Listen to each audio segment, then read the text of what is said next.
It's your boy, okay? Everything is O. What up, people? My bad. That was a technical difficulty, but you didn't catch it because I'm just that good. Yo, so, hold on, let me run down the list. Let me do this shit right. Let's run down the list. I'm gonna just do the names the names of the movies that like influenced me growing up or that really like struck a nerve because I don't think this man gets enough he don't get enough trophies for the type of influences and how many laughs and how many tears I've shed through his movie and even his existence. Like I don't know him personally, obviously I'm here, not but what he shows the humility, is just it's just fucking awesome. So let's go. Going Overboard, Coneheads, Billy Madison, Happy Gilmore, Bulletproof, The Wedding Singer, Waterboy, Big Daddy, Little Nicky, Punch Drunk Love, Eight Crazy Nights, Anger Management, 50 First Dates, Spanglish, The Longest Yard, Deuce Bigelow. What? Click. Don't Mess with the Zohan, Mall Cop. What? Grown Ups. Go With It, Zookeeper. What? Grown Ups 2. What? Yo, that's my boy. What? Yo, Sandy Wexler. What? This ninja's right here. Even the cobbler wasn't freaking boring. What else you got? And finally, I earned it with the reason I wanted to shoot a podcast on it. Uncut Gems. Yes, I'm talking about the man, the myth, the legend, Adam Sandler. Yo, he, like, this movie made me deep dive into his discography, first off. And I'll get right to this shit. Click, that movie Click, that shit made my heart drop. It's weird because I'm a workaholic. I work so much that sometimes people got to tell me to chill. Like I work so much that I don't even feel like I'm working enough. Like I when I saw the movie Click, in the movie Click, he runs through his whole life trying to be the best, trying to have the best things for his family, and he has the power. Now he's given the power instead of actually living the life and doing the work to see how it psychologically can affect you and your family. He gets this remote by like Christopher Walken, who I guess plays God in some sort of sense, and that remote gives Adam the ability to pause, click, go forward, backwards, and he goes too far into the future to the point where he saw all his hard work, all it did was make his family completely detached from him. And he dies alone until, of course, that's all part of the movie. But he dies alone and everything like that. I won't spoil it. It's not a bad ending. If you haven't seen Click, go see it. But in Uncut Gems, yo, I think he reached a new level for me of fucking, this guy's a fucking dope Jew. Yo, he's a dope Jew. And say what you want. There's a reason why like Jewish people rule the world money wise. It's because like they've always been the underdog in some sense. There's a lot of anti-Semitism. There's a lot of racism everywhere. But things like racism, I think it makes people with tougher skin. It gives us a push to want to be better than to want to show that those things aren't necessary to affect us in a bad way. And not to say that Adam Sandler dealt with any of that, but it seems like he gets like they don't like him in the industry. Like I don't nobody gives him as an actor. Nobody, oh, he was all right. That movie was all right. No. Uncut Gems. I don't care what you say. You could battle with me, stop your shit. You could email me and you could tell me to stop my shit. You know what I mean? That's why I have to talk to myself and respond to your message because the platform first. But that movie was really great, man. It kept me. I know he played an egotistical person. I know that there was so much narcissism in it, but it's so weird when you are just you, like when you are just yourself, and even if it's him playing a role as a jeweler who's just like a con man, he's just like a con man, and then his cons catch up to him, cheating on his wife, having a side chick, realizing he don't want the side chick, all those things catch up to him. He punched the weekend in the face. All those things catch up to him.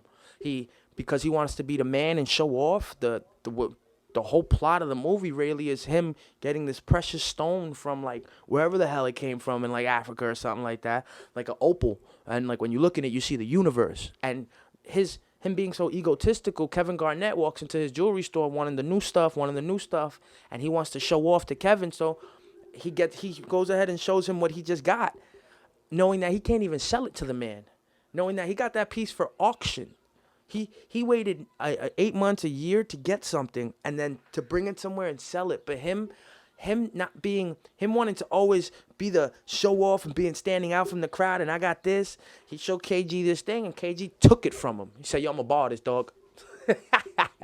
Yo, if Kevin Garnett walked into your bodega and said, "Yo, I'm a bar this dog," you gonna tell him no? I don't know. That thing was like a $500,000 opal. I might tell KG to kick rocks, or at least leave me a $400,000 deposit.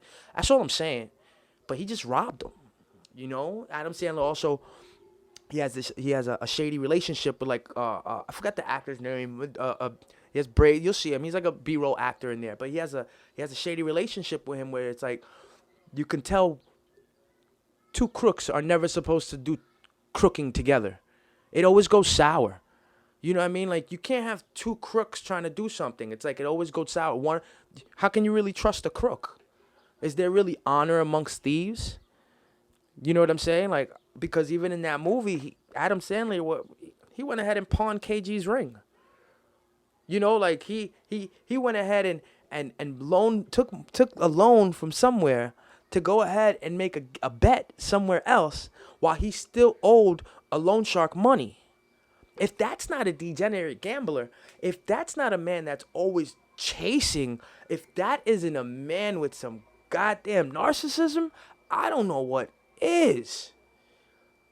You know, cheats on his wife. You know, his brother-in-law is the guy he owes the money to. So it's so crazy how he gets stuffed in a trunk butt naked, and who opens the trunk? The wife. And at where? At the kids' play.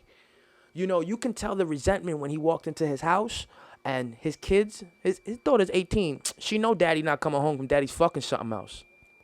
You know what I'm saying? Like his wife knows, cause a wife always knows. You know, it's just. But those stereotypical ironic things, Adam Sandler turned it into something else where you were like, oh, this could really happen. This ain't exaggerated. Oh, no, this really happens.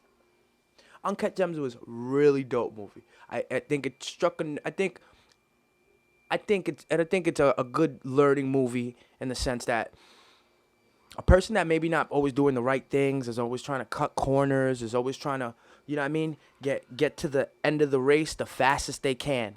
Not put in the work. Be shady, do con dealings. All those things, they always catch up to you. And Uncut Gems, that, like, look at the name of the movie. Holy shit, I think I just, yo, what is that? That's a pun? Uncut Gems. Because that movie is filled with a whole bunch of gems. But they're not like somebody dropping gems on you, like good credit score, like be a good person, like follow the 10 Commandments, don't hurt thy neighbor. No. They're not that type of gems. This movie is filled with a whole bunch of negative shit. But they're gems. They're gems for life. They're gems to make you understand. Put in the work. Don't cut the corners. Don't con people. Don't look to take advantage of people and be an opportunist. Because then it happens to you.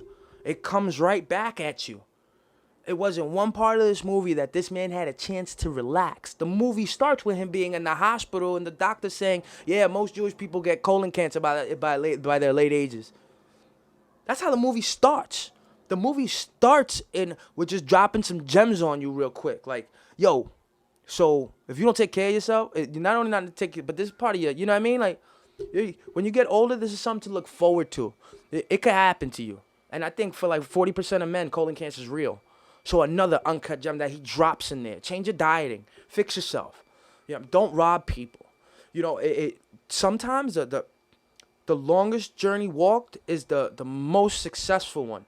The longest journey walked is the one that you reap the most benefits from that labor. It makes you feel more wholesome inside to get to the end of that long ass tunnel and putting on work rather than cutting corners and end up like Adam Sandler did. Yo, I can't get enough. So he makes a bet. I don't care if I'm spoiling it. I'm naming the freaking episode Uncut Gems. So if you don't want to know about the movie, then don't watch the podcast. Stop your shit. But yo, he makes a bet. He makes a bet, and the loan shark that he owns money to stops the bet. Stops the bet that he won on. And then he got nerve to finally make that sale at the end of the movie. Oh, this thing is coming to a climax. I'm noticing there's only 30 minutes left. I'm like, what the fuck is about to happen right now? It's 30 minutes left of the movie. How much more can happen? 10 minutes of credits. So 20 minutes left of a movie. How much? It's getting too climaxical. What the fuck you mean? What can is he gonna live happily ever after into the sunset? Finally getting that one bet right? Nope. He gets the bet right. And he goes through a whole lot of shit to do it. That side chick went ahead and helped him. I bet you if he would have called his wife and said to his wife, yo, do me a favor.